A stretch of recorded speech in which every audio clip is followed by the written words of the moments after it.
update tayo. Sawmill Villaverde, Nueva Vizcaya project.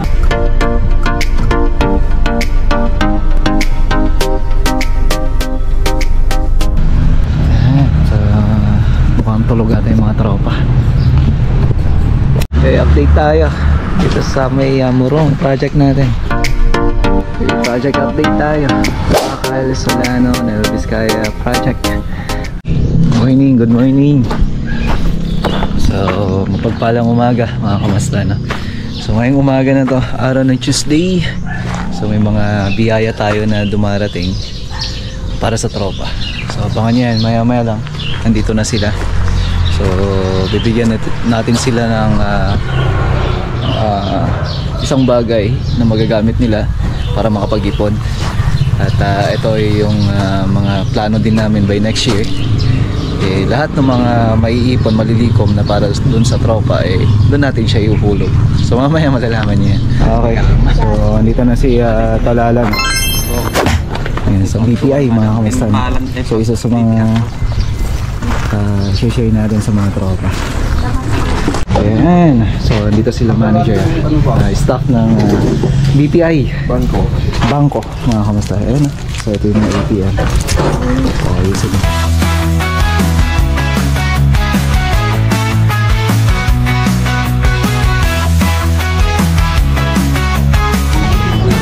I-open nyo, tanong makita yun. I-open nyo. Yung nasa taas. So ito kasi kagandahan niya, may ATM na sila na kung saan pwede silang mag-savings. Tapos pwede rin tayo mag-transfer sa kanila if ever na wala ako, kailangan na yung sahod nila. So doon natin siya ihuhulog. So yun ang kagandahan niya, wala nang hassle.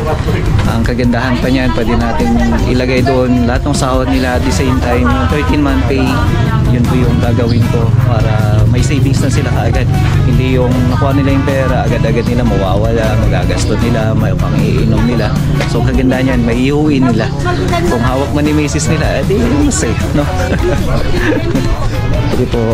Yeah. So, tara, punta na tayo sa proyekto mga kamastan. Salamat sa BPI. Okay. Ayan si Franco, yung nakahuli. Pupunta na sa Villaverde project. Pero saan? Dito naman na pala. Dito na pala. Awa ko na.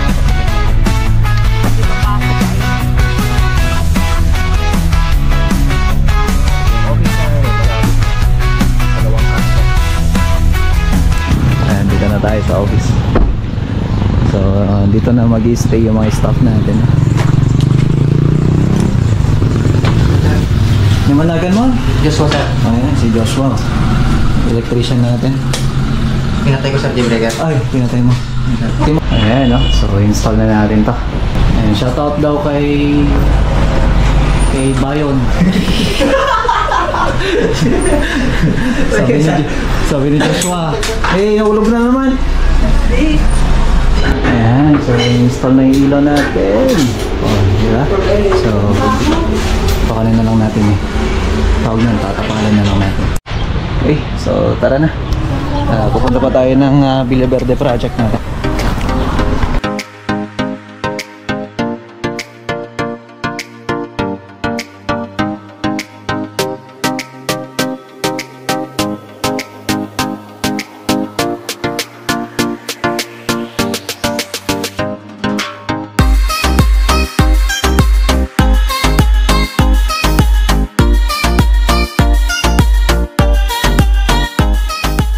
Update tayo.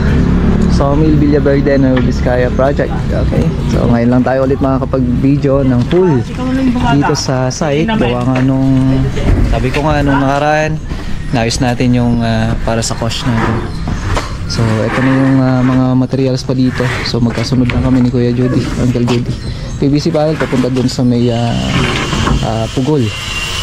Yung mga tile adhesive na to, hindi ko alam kung saan pupunta to. So, kung napapansin nyo yung puti na yan, ito na po yung quartz na ilalagay natin dun sa may sink, tapos sa bar counter, yun na rin po lahat. So yung pangalan ng quartz na to is yung Gluta White, kung saan ito Purinovite ni Marizonia. So shout out sa mga kaibigan natin sa Marizonia. So eto naman, dito yung kung saan tayo nagkakat na. Ayan, pasok tayo para makita mo. So, tingnan natin to. Yung kisame natin doon sa taas, bali may kabit na yung PVC panel niya. Then, nilagyan natin na siya ng guide. Ayan, yung metal paring, carrying channel na kung saan isa sa mga ginagawa natin usually para siguradong tuwid na tuwid yung mga cove natin, mga sidings natin para mas maganda siya tingnan. So, yung stair natin, okay na rin. Ayan, okay. So, napakaganda niya na tingnan. Lalo na dito sa part na to. Kasi dati nga plain lang ho siya. So, hindi mo siya gaano ma-appreciate kasi nga napakasimple lang niya. Then dito naman, ayos na rin namin yung pintura. Dito naman, yung TV console natin dito sa taas. Ito pinagawa to ni Madam. Saka yun. So, lalagyan na lang yan ng fluted. Tapos yung pintura na lang natin. So, huli muna natin dito sa part na to. Kasi may mga tinatapos tayo. Ayan. So, may ginawa nating TNB. So, okay naman na to. So, ginagawa muna natin siyang storage pansamantala na. So, dito, yung pintura na ito, naka-ready na siya. Ready na siya sa pag-finish natin para makompleto na lahat. Yan ang trabaho ng metal paring o kaya carrying channel yung ilalagay natin din. Kasi nga, nagsisilbing guide natin para siguradong tuwid na tuwid na. So, baba tayo. Makikita. Ayan si Engineer. Kasama natin. So, ito yung board natin. Plytanium. 3/4 mga kamastano. So, sa mga nagtatanong, Plytanium yan na kung saan back to back. Double face yung tinatawag. So, in-install na rin namin yung wall-fluted panel. Ayan na siya. So, kung isipin natin maigi, titingnan natin maigi. Ang ganda niyan pag nakompleto hanggang doon sa dulo. Kasi, syempre, bubuuin natin yan ng buo. Tapos meron na rin dito, ito pinagawa rin ito ni Madam. Actually wala sana siya, pero sabi naman niya gusto niya daw na magkaroon ng ganyan.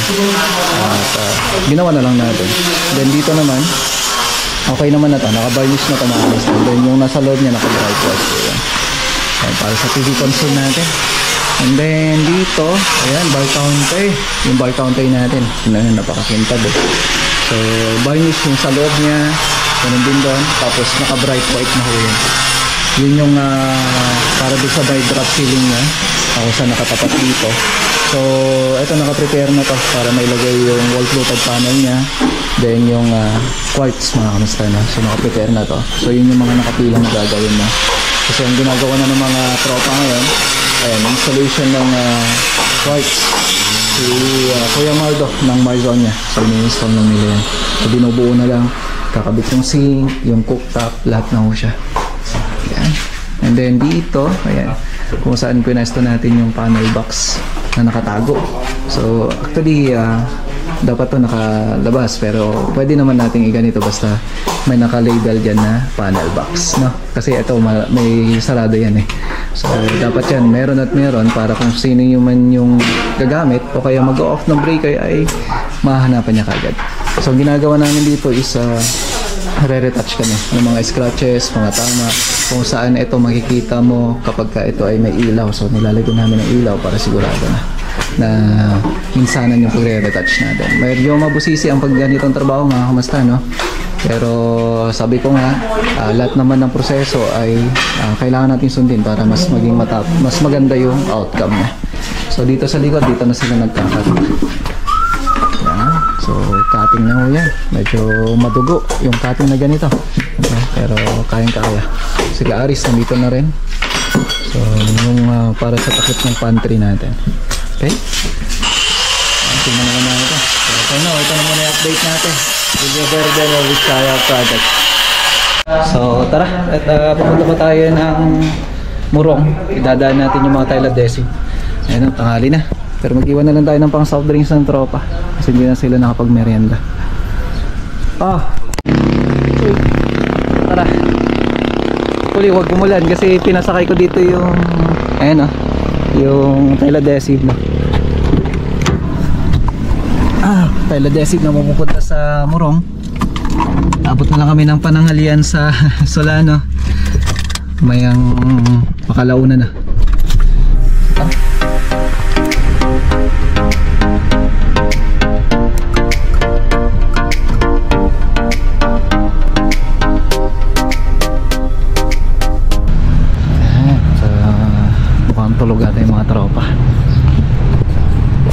update tayo dito sa may Murong project natin.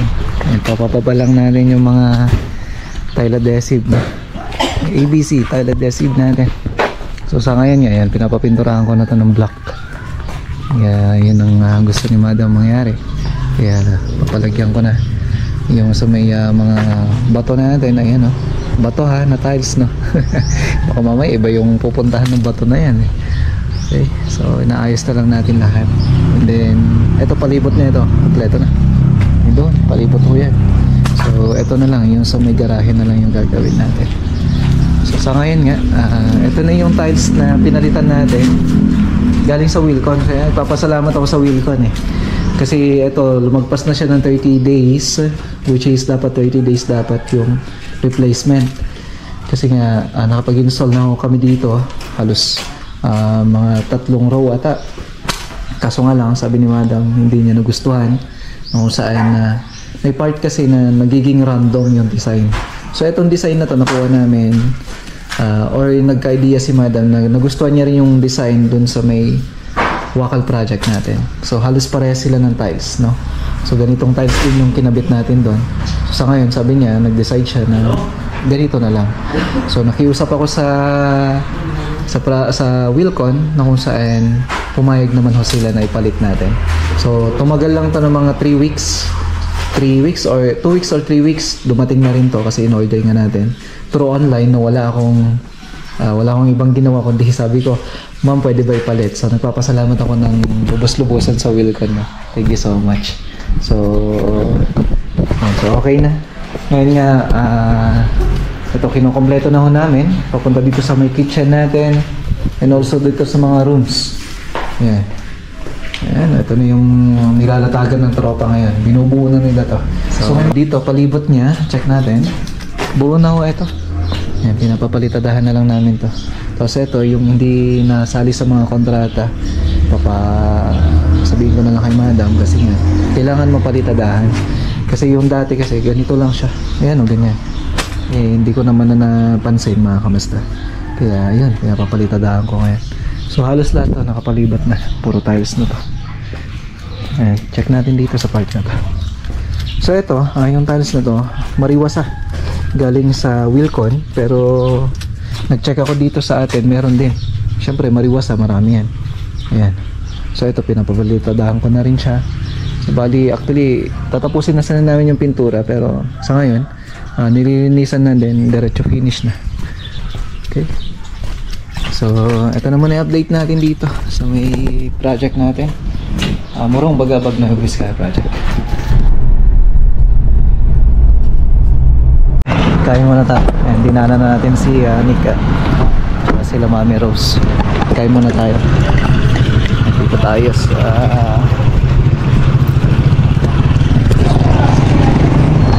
Pinoros EM277 Eatery. Ano tayo?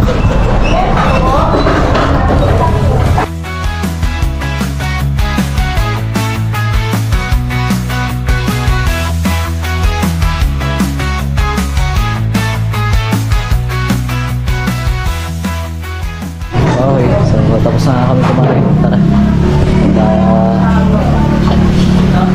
Punta tayo sa Buliwo.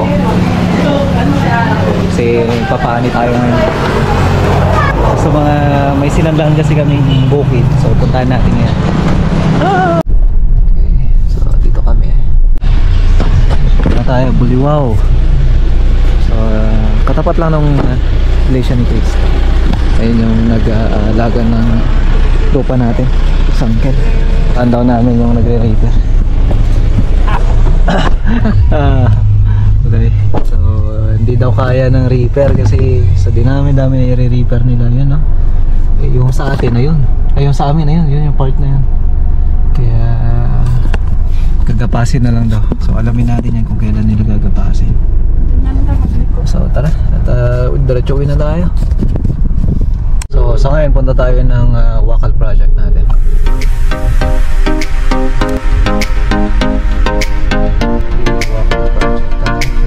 Okay, project update tayo. Wakal, Solano, Nueva Vizcaya project. So bibigyan ko kayo ng update dito. Ngayon, ano nga ba yung mga ginagawa namin na maaaring i-share din natin mga kamaster. So may mga video naman ako dyan, mga shorts video, pero tingnan natin yung full update natin dito na. So dito sinaraduhan muna namin sa part na yan para mapangalagahan yung tiles na. So dito na tayo dadaan. Pinasaraduhan na natin dito sa part na to. Ayan. So dati open kasi to, pero yan may panel box kayan kung saan hindi po pwede na naka-open lang talaga. So tingnan natin mamaya doon sa loob. So dito sa loob, ayan o, medyo malikabok na. Yung malikabok na yan, galing dun sa may wood planks natin kasi nag-i-stain na tayo at nagbabarnish na. So tingnan natin. Ayan, ganda nung napaka-silent nung nabili nating compressor na. Air compressor, silent type na Dongcheng. So sister company ng DCA. So binili lang natin ito na napakamura. Nasa 6 plus na, no? So, nandun yung range niya. So, depende yan sa distributor. So, dito, ga-apply tayo ng oil wood stain at the same time sanding sealer. So, pagkatapos ng oil wood stain, sanding sealer na kayo susunod. So, dito natural lang siya. Yung oil wood stain natin, natural lang na mahogany. Kasi yung wood natin, o kaya wood planks natin, mahogany rin po yan. Kaya, ang mahogany kasi napakaganda ng haspo niya. Tingnan nyo to. Natural na natural, no? So wala kang ibang ihahalo dun sa may wood stain natin, kundi yung natural lang siya na oil wood stain lang talaga. Kasi yung oil na yan, manunod yan hanggang sa loob, kaya lumalabas yung mga haspe niya. Kagaya nito, itong isa na to, yung sa may handrail natin, yung top rail natin na to. Itong top rail na to, ginawa ko dun, sabi ko, dapat walang halo na para dun sa oil wood stain natin. So bali pinunasan lang nila to, then sanding sealer, top coat, tapos. So tingnan niyo yung kulay, napakaganda. So ganun din yung gagawin natin dito sa may pinaka-steps natin, no? Para sa may wood planks natin. So yan ang ginagawa namin pagkatapos natin mapunasan ng oil wood stain, sanding sealer na ho yan. So pinupunasan natin yan para mas maging pantay yung kulay. Tapos lumalabas yung mga haspe niya. Yan yung isa sa mga nagpapaganda sa mga ganitong kahoy. Ayan. So may mga part na kumbaga sala o kaya yung hindi siya makulay. So yan yung mga lalagyan lang natin ng kulay niya. Tapos lalo na yung mga masilya, ganyan. So tatakpan natin yan. Kumbaga lalagyan natin ng haspe na akala mo isang part na lang po siya ng kahoy na hindi siya dugtungan. So yun yung mga paraan din namin, lalo na kapag sa landingan. Then dito naman kasi syempre mismong buo yan na nakalagay yan. So hindi mo na kailangan gano'n. Maliban dun sa may mga makikita mong pinagkapitan ng ating kagaya nito, yung ating handrail. So yun yung mga ayusin natin. Ayan. So kung napapansin niyo, ang gusto ko lang talaga hindi siya yung pag kinulayan mo o kaya binarnish mo yung isang kahoy, kumbaga nawawala na yung mga haspe. So hindi na siya kahoy. Kumbaga pintura na siya na akala mo bakal siya o kaya naman solid na ibang kahoy. So mas maganda yung may haspe talaga para natural. So natapos na dun. First coating pa lang yan. Kaya nga dito sa part na to medyo malikabok. Ayan. So syempre safe na safe yung tropa. Kailangan ng PPE. So dito sa naman sa part na to, ayan, binubuo na natin yung kitchen natin. Kitchen cabinet. So nandito na yung mga nabili natin sa Wilcon dati. Pull-out tray, yung bean cabinet niya, condiments tray. So mapapanood nyo to dun sa may mga reels natin. The same time full video natin sa YouTube at saka dito sa page natin. So i-share ko rin yan mga yan kung ano yung mga pangalan yan. At gagawan din natin ng mga videos mga kamasta na. So sa taas na yung mga tropa ngayon. At tatapusin na pati yung mga sarado na ito. Ayan o. Dairy tray natin. So dito yung mga tropa. Kagandahan niya maluwag at mahangin yung pinagkakatingan nila. So ito kasi bukid na yung lahat. Okay. And ito pala yung itong ginamit natin na liquid tile. Pinahiran muna natin yan lahat para sigurado na ma-secure natin. Pero para sigurado ma-secure pa natin ng husto yan, syempre may ginagawa kami dyan para hindi siya masira o kaya kahit na ma-expose siya sa moisture, okay pa rin. So dito naman sa isang room, Ito na, ginagawa ng tropa. Tapos ng baseboard installation. So sanding na kami. Ayan. Sinasanding na namin yung lahat. Para bukas pwede na i-prepare yan. Then bukas din, pasimulan ko na rin itong TNB. So itatiles na ng tropa yan. Yeah. So ito naman na update natin dito. Wakal Solana. Nueva Vizcaya project natin. Diretso tayo sa office na. At nandun pa yung mga staff natin. Halos araw-araw na overtime. Hindi naman siya totally overtime. Kundi kumbaga nagkakwentuhan, naayos namin kung ano yung mga schedule namin para bukas. Yun yung mga pinag-uusapan namin lagi. Ha? Okay, dito tayo sa office. So may mga dinidiscuss lang kami ng engineer para dun sa isang project na. Pati kailangan natin mapag-usapan yan para may finalize. So, in the meantime, wala pa yung aircon namin kasi pinag-pray-pray pa lang ho namin yan. So, sana magkaroon na kami ng aircon dito sa office. Ayan. So, yan ang tatrabawin namin na yan. Tapos yung logo natin, yung mga permit natin. So, yung permit natin, pwede na natin ipaskill dyan pero sa ngayon hindi pa. So, ito pa lang yung mga achievements na nakuha natin. So, yan. At maraming salamat sa pagsama nyo sa akin sa Magapon. Thank you so much. Ganda nung ligaw ko lang. Kahit na hindi ganong maliwanag, pero syempre madadagdagan pa naman pa ng cove light. Tapos dito may ilaw pa dito sa part. So maraming mangyayari dito. Kasi pintura hindi pa naman tapos eh. So yan, kita-kita tayo bukas. At mag-ingat po kayong lahat. Maraming salamat sa pagsama niyo sa akin. God bless po. Bye!